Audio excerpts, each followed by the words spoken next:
L'électrisation, phénomène résultant du passage d'un courant électrique à travers le corps humain, peut survenir dans une multitude de situations, allant des incidents domestiques aux accidents industriels. Comprendre les différentes circonstances qui peuvent mener à une électrisation est essentiel pour prévenir les risques et assurer la sécurité de chacun. Quels sont les différents cas de figure pouvant entraîner une électrisation? On peut en citer 3. Le contact direct, le contact indirect, et enfin, l'amorçage. Le contact direct. C'est un contact électrique qui se produit lorsqu'une personne entre en contact physique direct avec une partie conductrice d'un circuit électrique qui est normalement sous tension. En d'autres termes, la personne touche directement un élément électrique actif qui transporte du courant électrique. Le risque le plus élevé étant le contact bipolaire, commençons par celui-ci. Le contact électrique direct bipolaire se produit lorsqu'une personne entre en contact simultané avec deux conducteurs électriques sous tension, de polarité opposée. Il va être traversé par un courant électrique, c'est l'électrisation, voire l'électrocution. Si l'installation électrique est protégée par un dispositif différentiel résiduel 30 mA, appelé DDR, le circuit électrique va être mis hors tension et la personne sera sauvée. L'absence d'interrupteur différentiel de 30 mA expose à un risque d'électrocution élevé. Nous allons maintenant aborder le contact bipolaire, dans le cas d'une isolation par rapport au sol. Voyons une autre situation. Que se passe-t-il si vous êtes debout sur un matériau isolant, bois, moquette, plastique, et que vous entrez en contact avec ces deux conducteurs nus sous tension? Eh bien, contrairement à ce que l'on pourrait penser, le risque est encore plus important, et la mort est inévitable. Car aucun appareil de protection ne pourra disjoncter. Après avoir abordé le contact bipolaire, nous allons maintenant nous consacrer au contact unipolaire. Un contact électrique direct unipolaire se produit lorsqu'une personne entre en contact direct avec une seule partie active d'une installation électrique sous tension. Dans le premier exemple, nous allons entrer en contact avec le conducteur bleu, le neutre. Si l'on est sûr que c'est bien le neutre, il n'y aura pas d'électrisation. Deuxième situation.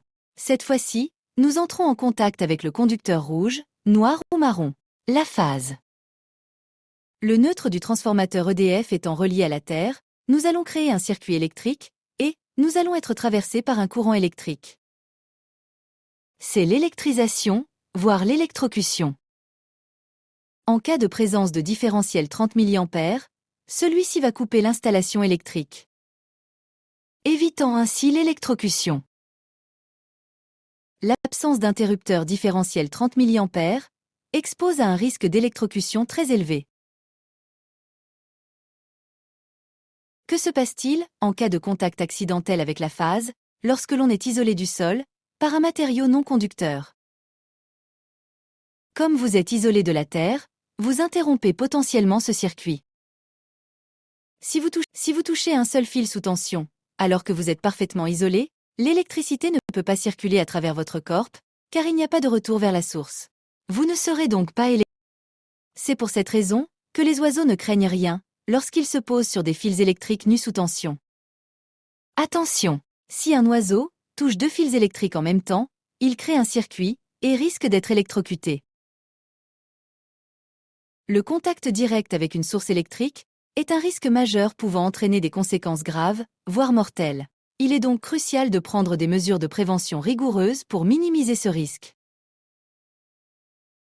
Maintenant, nous allons nous concentrer sur un type de contact moins évident, mais tout aussi dangereux, le contact indirect.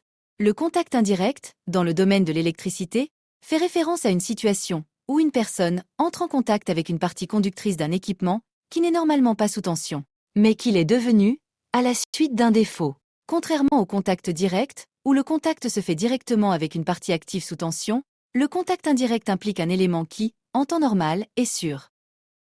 Imaginez une armoire métallique contenant des équipements électriques. Normalement, cette armoire ne présente pas de risque au toucher, car elle n'est pas sous tension.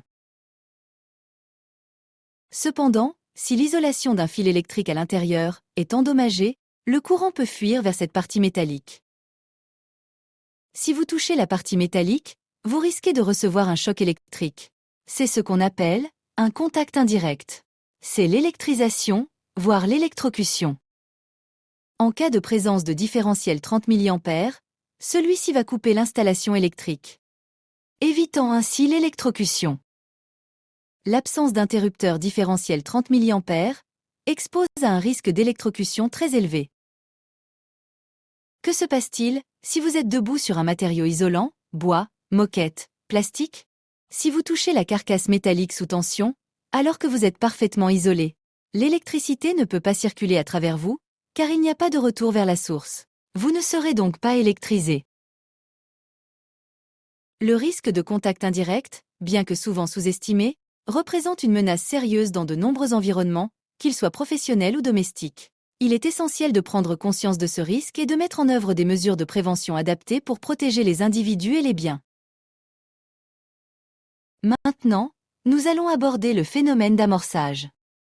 L'amorçage se produit principalement en haute tension.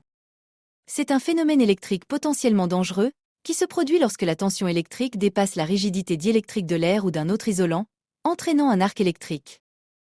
Cet événement génère une décharge lumineuse intense, accompagnée d'une chaleur considérable et d'une émission d'ondes électromagnétiques. Le risque d'amorçage en haute tension représente un danger significatif dans de nombreux contextes, allant des installations industrielles aux lignes de transport d'électricité.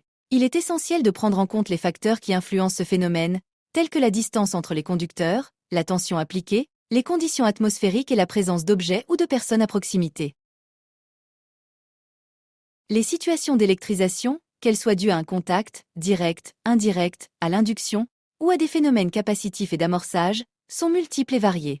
Comprendre les mécanismes sous-jacents à ces phénomènes est essentiel pour évaluer les risques associés et mettre en place des mesures de prévention adaptées.